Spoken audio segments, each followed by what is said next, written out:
యథా హ్యేకేన చక్రేణ నరథస్య గతిర్భవేత్ తథా పురుషకారేణ వినా దైవం న సిద్ధ్యతి.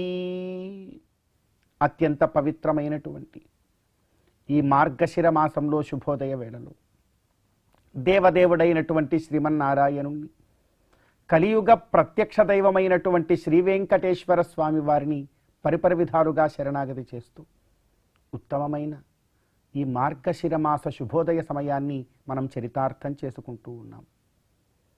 ఈ మార్గశిర మాసంలో మనందరి యొక్క ప్రధానమైనటువంటి కర్తవ్యం గోవిందుడి యొక్క ఆరాధన.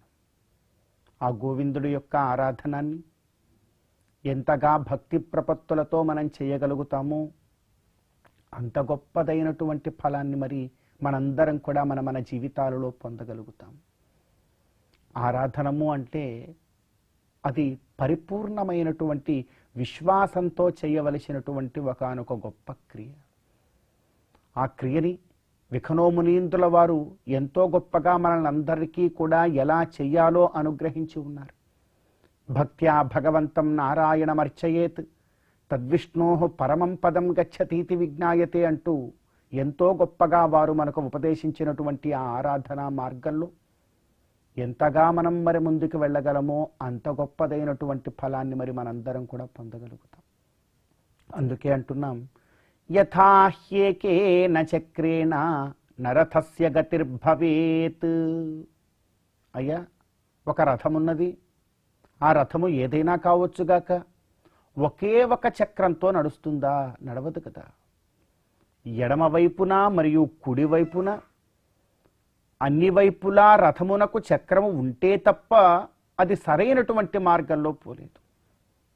ఇటువైపున చక్రం ఉంచేసి మరొక వైపు చక్రాన్ని కనుక తొలగించేస్తే రథము ఇలా చతికిల పడిపోతుంది తప్ప ముందుకు సాగదు వేగంగా. అలానే ఈ రథము నడవాలి అంటే మన శరీరము, మన జీవితము కూడా ఒక రథ ప్రయాణం లాంటిదే. మరి ఈ రథము నడవాలన్నా కూడా 2 చక్రాలు ఉండాలండి. ఏమిటా 2 చక్రాలు అంటూ ఉన్నారు. యథా హ్యేకేన చక్రేణ నరథస్య గతిర్భవేత్. ఏ విధంగా అయితే ఒకే ఒక చక్రంతో రథం నడవదో అదే విధంగా నాయనా నీ జీవితం కూడా ఒక రథ ప్రయాణం లాంటిది. అందులో కూడా 2 చక్రాలు ఉండాలి. ఒకే చక్రం ఉంటే పని గడవదు, నువ్వు ముందుకు సాగలేవు. ఇంతకీ ఏమిటా 2 చక్రాలు అంటే తథా పురుషకారేణ వినా దైవం న సిద్ధ్యతి. 2 చక్రాలు ఏమిటంటే ఒకటేమో నీ ప్రయత్నం, రెండవదేమో భగవద్ అనుగ్రహం. నీవు ఎంతగా ప్రయత్నించినా కూడా భగవద్ అనుగ్రహం కనుక నీకు లేకపోతే నీ రథం ముందుకు సాగదు. ఒకవేళ భగవద్ అనుగ్రహం ఉండి నీవు ప్రయత్నమే చేయకుండా గొమ్మన కూర్చొని భగవంతుడే చూసుకుంటాడని గాలిలో దీపం పెట్టి నీవు గొమ్మగా కూర్చొని ఉన్నా కూడా నీ రథం ముందుకు సాగదు. మన జీవితాల్లో ఇవే జరుగుతూ ఉన్నాయి.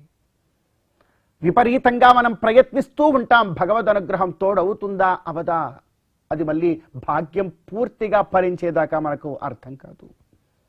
భగవద్ అనుగ్రహం ఉందనుకుంటాం, ఉందనుకొని కేవలము సామాన్యంగా ఏ కార్యము చేయకుండా కొందరు కూర్చుంటారు. భగవంతుడు చూసుకుంటాడు, అది కూడా తప్పే. నీ ప్రయత్నము పరిపూర్ణంగా నీవు ఆచరించాలి, భగవద్ అనుగ్రహం కూడా నీకు ఉండాలి. ఈ 2 ఉన్నప్పుడే నీ రథము యొక్క ప్రయాణము చాలా వేగవంతంగా ముందుకు సాగుతుంది.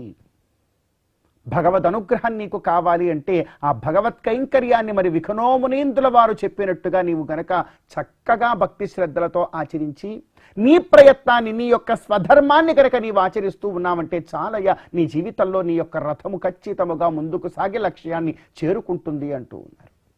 కాబట్టి మనందరం కూడా వేదోక్తమైన స్వాశ్రమ ధర్మాలను చక్కగా ఆచరిద్దాం. ఇది మన ప్రయత్నం. మన శరీరం అనబడేటువంటి రథానికి ఒక చక్రం, మరొక చక్రం భగవత్ కైంకర్యాన్ని చక్కగా విఖనోమునీంద్రుల వారు భృగు మరీచత్రి కశ్యపాదులు చెప్పినటువంటి మార్గములో భగవత్ కైంకర్యాన్ని మనం ఆచరిద్దాం. ఇది 2వ చక్రం. ఈ 2 చక్రాలని సమాంతరంగా మనం తీసుకువెడితే తప్ప మన జీవితం చాలా ఆనందమయమైనటువంటి మార్గంలో ముందుకు సాగదు అంటూ ఉన్నారు. కాబట్టి ఈ మార్గశిర మాసంలో ఎంతో గొప్పదైనటువంటి ఈ ధనుర్మాసంలో ఈ జ్ఞానాన్ని పొంది భగవత్ కైంకర్యాన్ని మన ధర్మాచరణతో సమానంగా చేస్తూ ముందుకు సాగుదాం. గోవిందుడి యొక్క అనుగ్రహంతో ఈ మార్గశిర మాస శుభోదయ సమయాన్ని మనం చరితార్థం చేసుకుందాం.